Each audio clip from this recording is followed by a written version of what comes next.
Rede de cinemas brasileiras cria um consórcio e se torna o maior grupo exibidor do país. Segundo a revista Exibidor, que tem foco no mercado físico de exibição de filmes, as redes de cinema brasileiras Cinesystem, Cinearte, GNC e Movicon se uniram para criar o CONEBI, que é o Consórcio Exibidores Brasileiros Independentes. Com essa união, esse grupo se torna o terceiro do país em número de salas, 378, e 114 multiplexes. Mesmo com essa parceria, as empresas continuam com suas configurações societárias separadas. Quer dizer, não houve uma... Não foi uma que... Elas não se infundiram, nenhuma que comprou a outra. Né? É só a criação de um consórcio mesmo. Segundo a declaração de Marcos Barros, que é o chairman do grupo Cinesystem, abre aspas, o foco é aumentar a eficiência da operação das empresas e trazer benefícios em termos de capacidade de compra e contratação, treinamento, manutenção e representatividade. Fecha aspas. Se levarmos em conta, por exemplo, os números dos filmes da Viúva Negra, do Shang-Chi, da Marvel, além de Velozes e Furiosos 9 e Um Lugar Silencioso 2 da Paramount, isso nos Estados Unidos, né, que são as maiores bilheterias dos Estados Unidos até o momento, todas acima dos 150 milhões de dólares, elas mostram que as pessoas, mesmo em plena pandemia, estão dispostas a voltar para as salas de cinema. Mas a consolidação dos exibidores já vem acontecendo mesmo antes da pandemia. Em dezembro de 2019, a rede de cinemas inglesa Cineworld, que é dona da gigante Regal, a gente já comentou sobre ela aqui no Animação, tá?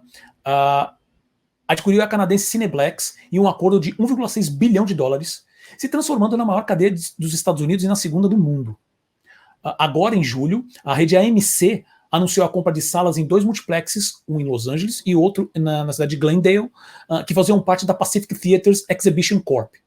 Isso em um mercado que já estava com tendência de queda no país, não só no país, na verdade aqui no mundo inteiro, além do que alguns analistas norte-americanos dizem que os Estados Unidos estavam sobrecarregados de salas de cinema. Na pré-pandemia, havia 40 mil salas e analistas dizem que o ideal seriam na faixa das 30 mil salas.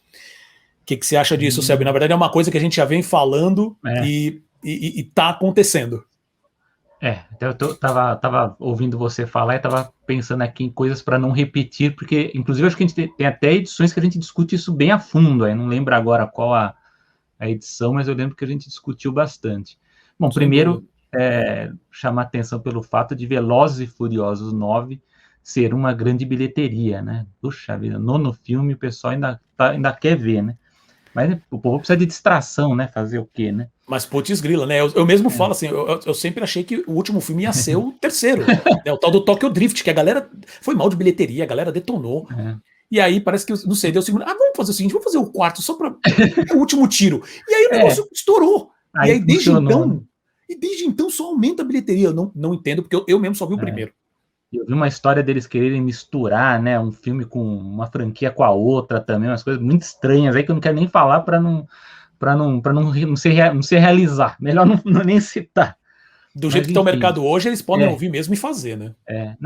Tá esse pensamento no ar mesmo, não só da Universal, dos outros estúdios, muitos estúdios discutindo essa questão de você misturar, né, as franquias de filme para ver como foi o Alien e os Predadores lá, né? Juntar os personagens, né? Agora tá na Disney lá esses personagens, vamos ver o que vai acontecer. Mas enfim, a gente já discutiu muito essa questão das salas de cinema. Até estava vendo esse dado, né? Que falam que há muitas salas de cinema nos Estados Unidos, e há mesmo, se a gente for pensar bem, há determinados locais, determinadas regiões em que você há mesmo um excesso de salas. E aí eles falam o ideal seria baixar de 40 mil para 30 mil. Então, ao contrário aqui do Brasil, onde a gente tem carência de salas de cinema, né? Acho que aqui, fora das grandes cidades, tem muito lugar que não tem nenhuma sala, deveria ter pelo menos essa sala de cinema. Então, há essa carência, mas nos Estados Unidos ainda há muitas. A gente já discutiu que mesmo antes ali da pandemia havia uma discussão sobre essa questão das redes de cinema terem alguma transformação, até por conta do que está acontecendo no streaming. Aí veio a pandemia, que acelerou uma série de ações que não estavam previstas para acontecer naquele momento, ali de 2020. E aí a gente vê aquela questão de empresas entrando com pedido de recuperação judicial, outras procurando se aliar com com a concorrente ou com outras empresas, estúdios também pensando se seria bom se aliar ou não também a essas redes, a discussão das janelas de lançamento, que continua sendo uma coisa muito quente aí, a Warner agora negociando para ter a janela, a Disney quer reduzir mais ainda, não tem, enfim, aquela bagunça em relação ao setor de exibição que a gente tem discutido muito a fundo aqui, de tempos em tempos, que sempre muda, né? Agora, é aquela dúvida, né? Eu acho que a gente, para especular um pouco, uma coisa que a gente já estava falando antes, é aquela coisa do que parece que o setor da exibição está mesmo caminhando para ser um mercado focado em blockbusters, né? Então você vai ter uma redução do número dessas salas, você vai ter esses grandes lançamentos ocupando esses espaços, e aqueles filmes mais arriscados ou de gêneros que tem um público mais nichado, eles vão deixar cada vez mais o espaço do cinema e migrar e permanecer no streaming, né? Caso, por exemplo, que a gente tem visto com comédia adolescente, comédia romântica, a própria comédia mesmo, normal, a gente está muito mais no streaming, a gente não vê isso sendo lançado em cinema, né? As animações têm ido muito bem no streaming, eu fico um pouco com medo se não há um risco aí de mais para frente a gente ter uma decisão de ter menos lançamentos de animação no cinema por causa disso, principalmente nos Estados Unidos. Mas eu acho que fica um pouco essa minha preocupação sobre qual vai ser o foco dos cinemas, né? Quais são os filmes que vão ocupar essas salas. E pelo que a gente tem visto dessa discussão de janelas, de quais filmes lançar e tal, são os blockbusters, são as grandes franquias, e está caminhando para isso, né? Aqui no Brasil a gente também está vendo essa movimentação do setor de exibição, e a gente está vendo aí que aconteceu, inclusive, recentemente da Itaú Cultural, que está fechando salas, que são aquelas salas de circuito alternativo, né, que são os chamados filmes de arte, né, onde a gente tem acesso a esse tipo de filme, que isso é muito ruim, né, mas pelo que eu tenho visto, não é uma coisa só do Brasil, isso está acontecendo em outros países também, então me preocupa um pouco, né, então, de ver qual que vai ser o movimento disso nos próximos anos. E você, Paulo? É isso, você acabou falando todos os meus pontos. Porque eu tinha notado aqui a questão, acho que isso pelo menos acho que vale também falar um pouquinho, que é como o Brasil é ao contrário dos Estados Unidos. Os Estados Unidos tem muito mais salas e a gente é carente de salas, a gente precisa de mais, né? Só que você tem toda essa questão de custos, com o tempo era super, há tempos atrás era barato, vamos dizer assim, não barato, né? Mas era bem mais barato abrir uma sala, né? Tanto aqui quanto lá fora. E o cinema vai realmente ficar à mercê de blockbusters.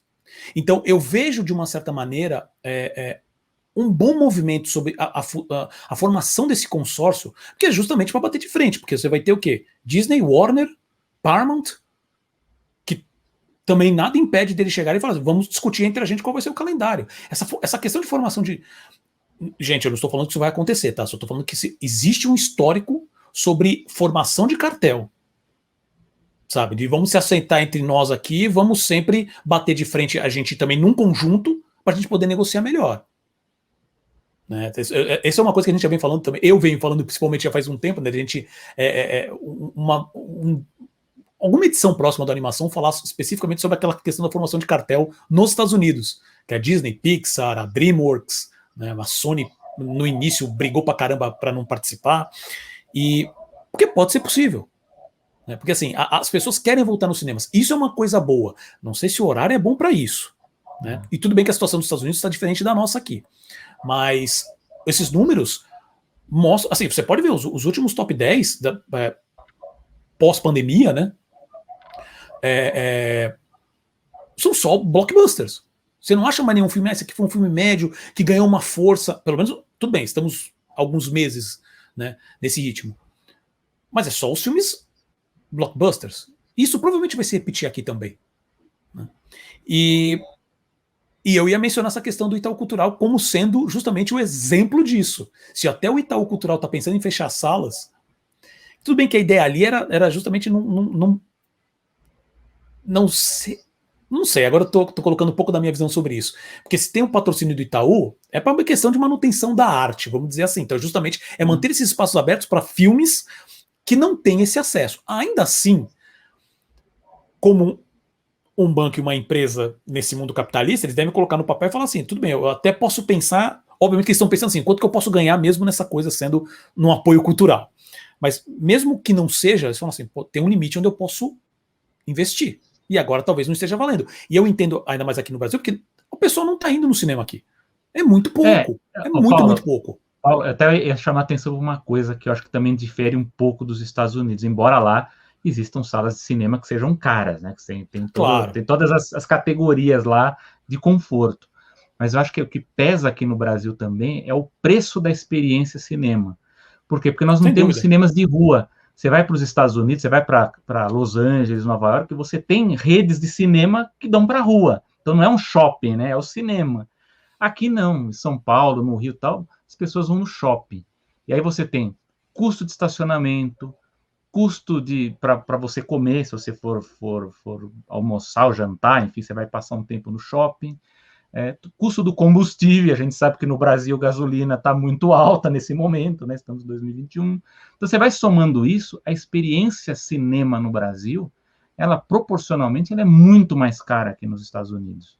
Mesmo se você for sozinho, você vai pagar mais caro do que um espectador nos Estados Unidos. Então, se você soma essa questão do preço, né, do custo cinema no Brasil para o público, isso sem contar a pandemia, que a gente está contando que muita gente não vai por causa disso.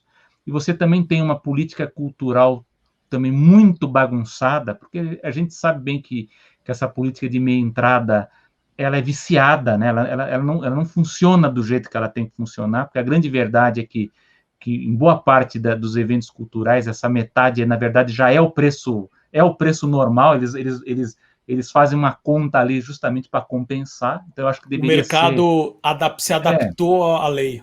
Eu acho que deveria ser o inverso. Eu acho que tinha que ser como fazem alguns países da Europa, alguns estados também nos Estados Unidos, que é você dar o bônus para, sei lá, algumas categorias. O estudante que tem a carteirinha, ele vai lá e ele tem acesso a algumas eventos culturais, ou então você tem direito a tanto número de idas no cinema, sei lá, ou pode ir no museu, aí você tem gratuidade no museu. Eu acho que a política cultural ela tinha que ser invertida, porque eu acho que do jeito que ela está hoje, ela não existe, né? Ela está uma... Então, quer dizer, você não tem uma política cultural e do ponto de vista das salas também é esse custo muito pesado, né? Eu acho assim, talvez, olhando pelo aspecto positivo, vamos pensar assim, talvez uma associação dessas empresas no Brasil, elas sirvam talvez também para fazer um lobby quanto a isso também, né? Sei lá, espero que também sirva para isso também. Porque realmente, olha, eu não sei a última vez que eu fui no cinema, já faz tanto tempo, já com pandemia e tal, que eu não lembro qual foi o último filme que eu vi no cinema. Eu acho que eu vi nos Estados Unidos, já faz tempo, hein?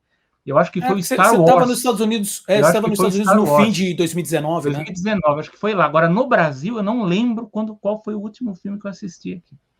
Então você vê. Cara, eu não lembro também. Deve estar nas minhas anotações aqui. Eu anoto os filmes que eu assisto e onde que eu vi. Mas eu não lembro. A última vez que eu fui no cinema, não faço nem ideia. Então vamos ver. Eu espero que seja uma coisa boa, que melhore essa negociação, né? Mas é triste ver esse negócio de sala de cinema fechando. E vai sempre ser triste. Mas vamos ver, vamos esperar pelo melhor.